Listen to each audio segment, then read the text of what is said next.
یکاد البرق یخطف ابصارہم، قریب ہے کہ اچک لے بجلی ان کی آنکھوں کو، کلما اضاء لہم مشوا فیہ، جب کبھی ان کے لیے روشنی کی جائے تو اس میں چلتے ہیں، جب کبھی ان کے لیے روشنی تو اس میں چلتے ہیں، وَإِذَا أَظْلَمَ عَلَيْهِمْ قَامُوا، جب ان پر اندھیرا ہو تو رکتے ہیں، وَلَوْ شَاءَ اللَّهُ لَذَهَبَ بِسَمْعِهِمْ وَأَبْصَارِهِمْ، اور اگر اللہ عز و جل چاہے تو ان کے سننے کی اور دیکھنے کی قوت لے لے، ان اللہ علی کل شیء قدیر، بے شک اللہ عز و جل ہر شے پر قادر۔ اعوذ باللہ من الشیطان الرجیم۔ قریب ہے کہ بجلی ان کے آگے اچھک لے جائے۔ شاعر کہتے ہیں یکادو بمانا یقربو، یقربو بھی یقربو بھی، یعنی سامیہ اسماؤ و کاروما یقربو، تو یکادو قریب ہے۔ یہ کیوں کہا کہ قریب ہے بجلی؟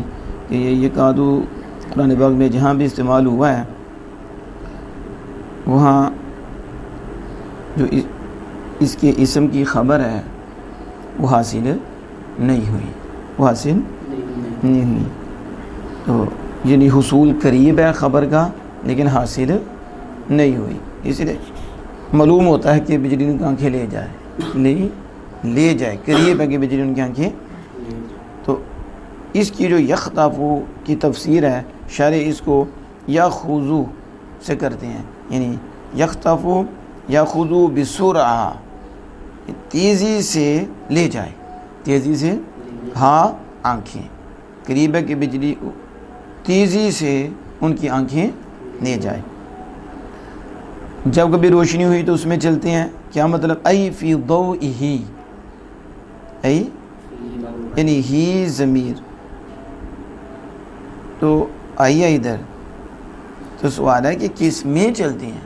تو شاعر کہتے ہیں ای فی ضوئہ، اس کی روشنی میں چلتے ہیں، یعنی یہ بتا رہے ہیں کہ یہ مضاف محذوف ہے اور مضاف محذوف، فی ضوئہ، فی اس کی روشنی میں، اس کی، جب ان پر اندھیرا ہوتا ہے قامو کھڑے رہ جاتے ہیں، واقفو، قامو کی تفسیر واقفو سے کی، کھڑے رہ جاتے ہیں، ٹھہر جاتے ہیں۔ کہتے ہیں یہ جو فرمایا بجلی اچک لے جاتی ہے، روشنی میں چلتے ہیں، اندھیرا چھا جاتا ہے تو وہ ٹھہر جاتے ہیں۔ تمثیل لإزعاج ما فی القرآن من الحجر قلوبہم، یہ تمثیل ہے اس تحریک کی جو قرآنی دلائل کی وجہ سے دل میں پیدا ہوتی ہے، دلوں میں پیدا ہوتی ہے، تو اس تحریک کی یہ تمثیل ہے۔ روشنی ہوئی تو میں نے بتایا کہ پھر اپنی من مانی کی چیزیں لے لی، من مانی کی لے لی، اس پہ چلے، تو جو اپنی پسند کی نہیں اسے نہیں لیا۔ تو وَتَصْدِيقِهِمْ بِمَا سَمِعُوا فِيهِ مِمَّا يُحِبُّونَ، اور یہ اس کی تمثیل ہے جو انہوں نے قرآن سے سنا اور جو انہیں پسند آیا، وہ جو انہیں پسند آتا اسے مان لیتے، اس کی تصدیق کرتے، تو یہ اس کی اللہ پاک نے تمثیل دی۔ اور وقوفہم، اور ان کے ٹھہرنے کی تمثیل، جن کا وہ ٹھہر جاتی ہیں، تو لوقوفہم، یہ تمثیل ہے ان کے اس چیز سے ٹھہرنے کی جو وہ ناپسند کرتے، یکرہون، جو وہ یعنی جو ناپسند کرتے تو اسے قبول نہیں کرتے، تو کہا کہ جب اندھیرا چھاتا تو وہ ٹھہر جاتے، اس میں بھی چلتے نہیں، اور اگر اللہ چاہتا تو ضرور ان کی آنکھیں، ان کے کان لے جاتا، یعنی بسم، سم پھر وہی بات، یہ مصدر ہے، تو کیا قوت سما لے جاتا؟ تو اگر اللہ چاہتا، بمانا اسماعہم، بمانا اللہ چاہتا تو ان کے کانوں کو لے جاتا، ان کے، اشارہ اس طرف ہے کہ مفرد بمانا جمع کی ہے، بقرینتی و ابصارہم، یہ جو شارع یہ اسماء کا لفظ لائے ہیں، یہ کیوں لائے ہیں؟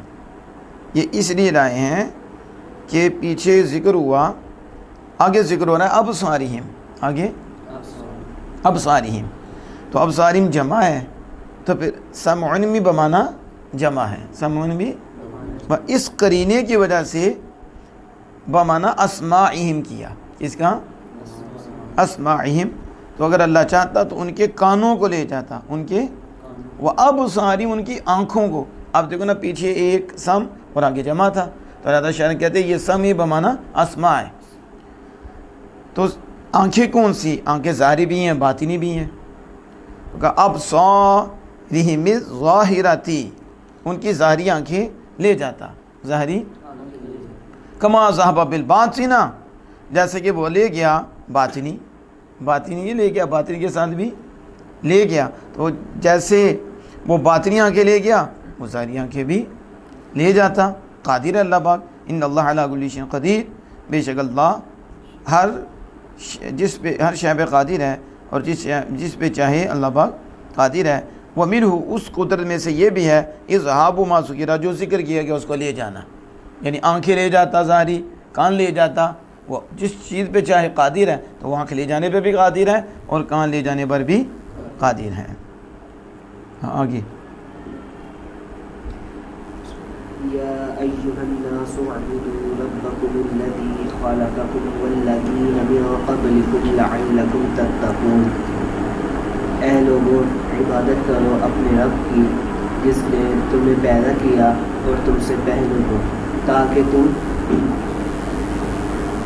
پرہیزگار ہو جاؤ۔ یا ایہا الناس، ای اہل مکہ، ای اہل مکہ۔ شاعر نے الناس کی تفسیر اہل مکہ سے یا اہل مکہ سے کی ہے کہ الناس سے مراد مکہ والے ہیں، یہ خاص کی ہے اس کی تفسیر۔ پہلے تو یہ یاد رکھیں کہ الناس لفظ کا اعتبار کریں تو پھر اہل مکہ، یعنی پھر یہ ناس کی لفظ کی تفسیر کر رہا ہے، تو پھر اہل پہ پیش پڑھیں گے، رفع پڑھیں گے اہل مکہ۔ اور اگر اس کے محل کا اعتبار کریں تو یہ تفسیر محل کا اعتبار کریں گے تو پھر ہم کہیں گے اہل مکہ، اہل مکہ۔ تو دوسری بات یہ ہے کہ الناس، یا ایھا الناس، تو انہوں نے کہا کہ اہل مکہ، یعنی شاعر نے اس سے مراد خاص لیا ہے، یعنی جمیع لوگ نہیں بلکہ مکہ والے، کہ مکہ والوں کو خطاب ہے۔ کن کو؟ مکہ والوں کو خطاب ہے۔ اور اکثر مفسرین نے اس سے عموم ہی مراد لیا اور جمیع لوگ لیے، چاہے مکہ والے ہوں، چاہے مدینہ والے ہوں، چاہے ان کے علاوہ ہوں، یعنی جمیع لوگوں کو خطاب ہے، جمیع خطاب ہے، لہذا جمیع ہی کو رکھنا چاہیے۔ وہ مفسرین نے جو اکثر نے جمیع لوگ لیے وہی مراد لینا چاہیے، اس میں مکہ والے بھی آ جائیں گے اور مکہ کے علاوہ بھی سارے آ جائیں گے۔ ایک یہاں سوال ہے کہ یا ایھا الناس، یہ جو ہے نا ایھا الناس سے خطاب ہے اور الناس کو خطاب ہے، اور یا ایھا الذین آمنوا، اور ایمان والوں کو خطاب ہے۔ تو جو مدنی صورتیں ہوتی ہیں وہ آپ دیکھیں کہ یا ایھا الذین آمنوا، یا ایھا الذین آمنوا، تو ایمان یہ خطاب ہوگا۔ اور جو مکیوں کی، تو جو مکہ میں نزول ہوا تو اس میں ہوگا یا ایھا الناس، یا اب یہ سورہ بقرہ ہے اور یہ مدنی ہے یا مکی ہے؟ مدنی ہے۔ تو اب اس میں دیکھیں یا ایھا الذین آمنوا ادخلوا فی السلم کافہ، یا ایھا الذین لا تتبعوا خطوات الشیطان، یا ایھا الذین آمنوا کتب علیکم الصیام، یا ایھا الذین آمنوا، یا ایھا الذین آمنوا، یا ایھا الذین آمنوا، مدنی ہے نا، تو اس میں اے ایمان والو، اے ایمان والو، اے ایمان والو، لیکن یہ تو مدنی ہے اور اس میں ہے یا ایھا الناس، اس میں یا ایھا الذین آمنوا نہیں، کیا یا ایھا الناس، اس کی سمجھ آ گئی؟ تو اب جو سوال کرنے والا سوال کر سکتا ہے کہ یا ایھا الناس تو مدنی میں آتا ہے، خطاب ہوتا ہے ان کو، وہ مکی میں آتا ہے، اور مدنی میں یا ایھا الذین آمنوا یہ آتا ہے، تو یہ قاعدہ ٹوٹ گیا۔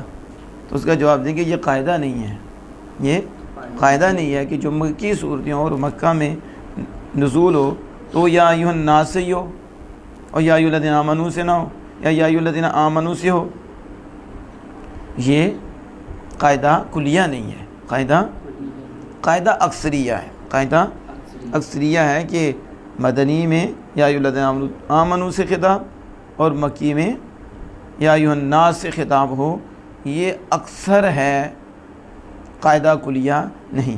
اس لیے یہاں صورت مدنی ہے لیکن خطاب یا ایھا الناس سے ہے، یہاں سمجھ آ گئی اس کی۔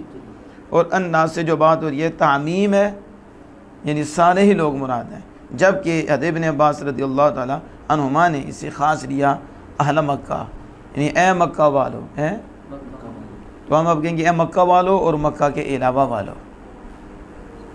ساری عبادت کرو اپنے رب کی، ٹھیک ہو گیا۔ تو یا ایھا الناس اعبدوا ربکم الذی، اپنے رب کی عبادت کرو۔ شاعر کہتے ہیں اعبدوا وحیدوا، انہوں نے عبادت کی تفسیر توحید سے کی ہے کہ تم اپنے رب کی عبادت کرو، یعنی اپنے رب کو ایک مانو، اپنے ایک مانو۔ اور حضرت ابن عباس رضی اللہ تعالی عنہما سے یہ ہے کہ آپ نے کہا کل ما ورد فی القرآن من العبادہ، قرآن پاک میں جہاں بھی لفظ عبادت آیا ہے، لفظ عبادت آیا ہے، وہ بمعنی توحید ہے، معنی توحید، اس کا معنی توحید ہے۔ تو پھر علماء نے اس کی وضاحت کی، انہوں نے کہا دو وجہ ہیں ان میں سے، ایک وجہ یہ ہے کہ ان العبادۃ لا تکن الا بالتوحید، عبادت توحید کے بغیر ہوتی ہی نہیں، جس کا ایمان ہی نہیں پھر عبادت کیا ہو، اللہ کو مانے گا تو پھر عبادت ہوگی۔ تو کہتا ہے عبادت توحید کے بغیر نہیں ہوتی، بس یہ جو عبادت ہے جو توحید کے بغیر نہیں ہوتی تو پھر فہو سبب اللہ، توحید اس کے لیے سبب ہوگی، توحید عبادت کے لیے سبب ہوگی۔ تو فاطلق علیہ مجازن، انہوں نے اس پر مجازن اس کا اطلاق کیا ہے، تو پھر عبادت پر توحید کا مجازن اطلاق کیا ہے۔ جب توحید کے بغیر عبادت نہیں ہوتی، اور توحید عبادت کا سبب ہے، توحید کیا ہے؟ تو جب سبب نہ ہوگا تو مسبب کہاں ہوگا، ٹھیک ہے۔ تو مجازن عبادت پر کس کا؟ توحید کا اطلاق کیا گیا ہے۔ اور دوسری وجہ، دوسرا معنی یہ بیان کرتے ہیں کہ اجعلوا عبادتکم لواحد، اجعلوا عبادتکم لواحد ولا تعبدوا غیرہ، عبادت کرو ایک کی، لواحد، تم عبادت کرو ایک کی، اس ایک کے علاوہ کسی کی عبادت نہ کرو، اس ایک کے علاوہ، تو بس اسی کے ساتھ ہی عبادت ہے کہ ایک کو مان کر ہی عبادت کرنی ہے، اس کے علاوہ کسی کی عبادت نہیں کرنی۔ تو اس لیے فرمایا کہ واحدو، تم ایک ہی عبادت کرو، تم اے لوگو ایک کی، وہ تمہارا رب ہے جس نے تمہیں پیدا کیا۔ تو پھر خلقکم کی شارح نے تفسیر کی انشاکم سے، کس سے؟ یعنی تمہیں پیدا کیا، کیا مطلب؟ انشا کو تمہیں ایجاد، تمہیں وجود دیا، تم نہیں تھے پھر تمہیں بنایا، اور تم نیز تھے تمہیں ہست کیا، تمہیں وجود دیا۔ ولم تکن شیئا، یعنی عدم سے وجود میں لایا، تو وہ کون ہے؟ وہ اللہ کی ذات ہے جو عدم سے وجود میں لاتی ہے، کہ ولم تکن شیء ولم تکونوا شیئا، اور تم کچھ نہیں تھے۔ خلقکم کی تفسیر کی انشاکم ولم تکونوا شیئا، کہ اس نے تمہیں وجود دیا حالانکہ تم کچھ نہیں تھے، تم۔ پھر لفظ خلقہ نکالا کہ خلقہ یہاں موصوف ہے اور اس کا عطف پہلے خلقہ پر پڑے گا، کہ اس نے تم سے پہلوں کو پیدا کیا، لعلکم تتقون، تاکہ تم متقی ہو جاؤ، بعبادتہ عقابہ، کہتے ہیں تاکہ تم اس کی عبادت کے ذریعے اس کے عذاب سے بچ جاؤ، اس کی عبادت کے، یعنی یہ جو عبادت شارح لائے یہ بتا رہے ہیں کہ یہ جو پہلے عبادت ہے یہ سبب ہے، اسے سبب بنایا جا رہا ہے کہ یہ کرو گے تو عذاب سے بچ جاؤ گے۔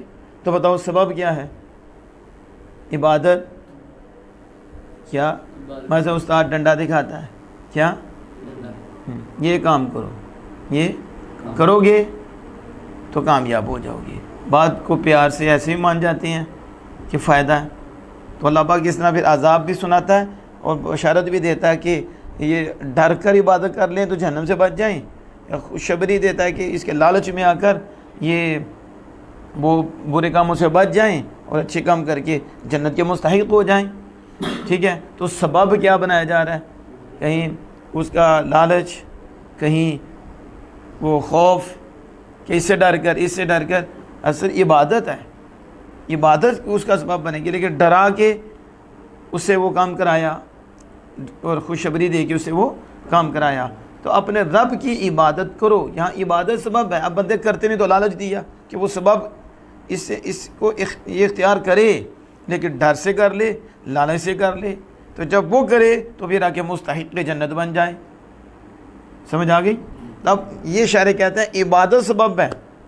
یا ایھا الناس اعبدوا, اپنے رب کو ایک مان کر اس کی عبادت کرو, کسی اور کی عبادت نہ کرو, تو تاکہ تم بچ جاؤ, تاکہ تو پیچھے کیا بنا پھر سبب, اس عبادت کے ذریعے جہنم سے بچ جاؤ.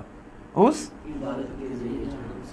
آپ سمجھ آ گئی؟ تو ذریعہ عبادت بنائی, لیکن ہم ذریعہ اختیار نہیں کرتے, تو کہیں پھر ڈانٹ ڈپٹ ہوتی ہے, خوف دلایا جاتا ہے, اور کہیں کہا تجھے یہ انعام ملے گا, تجھے یہ ملے گا, تو لالچ میں آ کے اس سبب کو اختیار کرے تاکہ اگلی نعمت پا جائے, اگلی.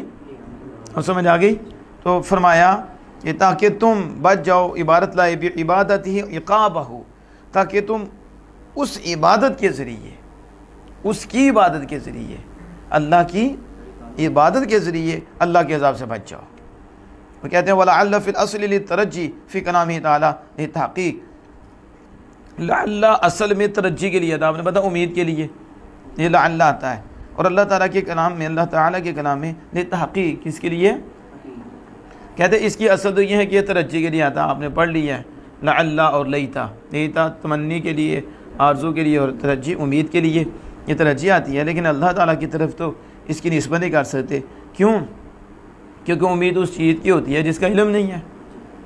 ٹھیک ہے, اور عذاب سے بندہ جاہل ہے, اور لعل تقاضا کرتا ہے اس چیز کا جو علم میں نہ ہو, تو یہ تو جہالت ہے, اور یہ لعل تقاضا کرتا ہے جہالت کا, تو اللہ پاک کے لیے تو نسبت نعوذ باللہ من ذالک ناممکن ہے اور محال ہے.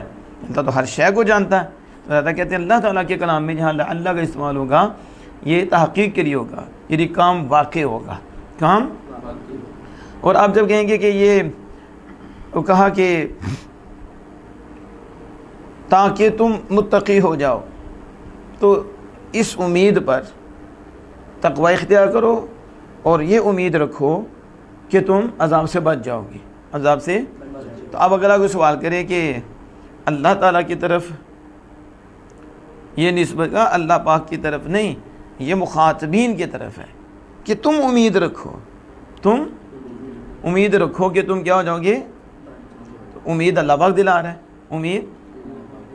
تو کریم جب امید دلاتے ہیں, کہتے ہیں اذ الکریم لا یطمع الا, کریم جس چیز میں امید دلاتے ہیں فیما یفعلہ, اسے کرتے ہیں. تو جب اللہ پاک امید دلاتا ہے کہ یہ تم کرو تو تم عذاب سے بچ جاؤ گے, تو یقیناً بچیں گے, یقیناً. تو یہ کہتے ہیں لعل اللہ کے کلام میں تحقیق کے لیے ہے. الذي جعل لكم الأرض فراشا والسماء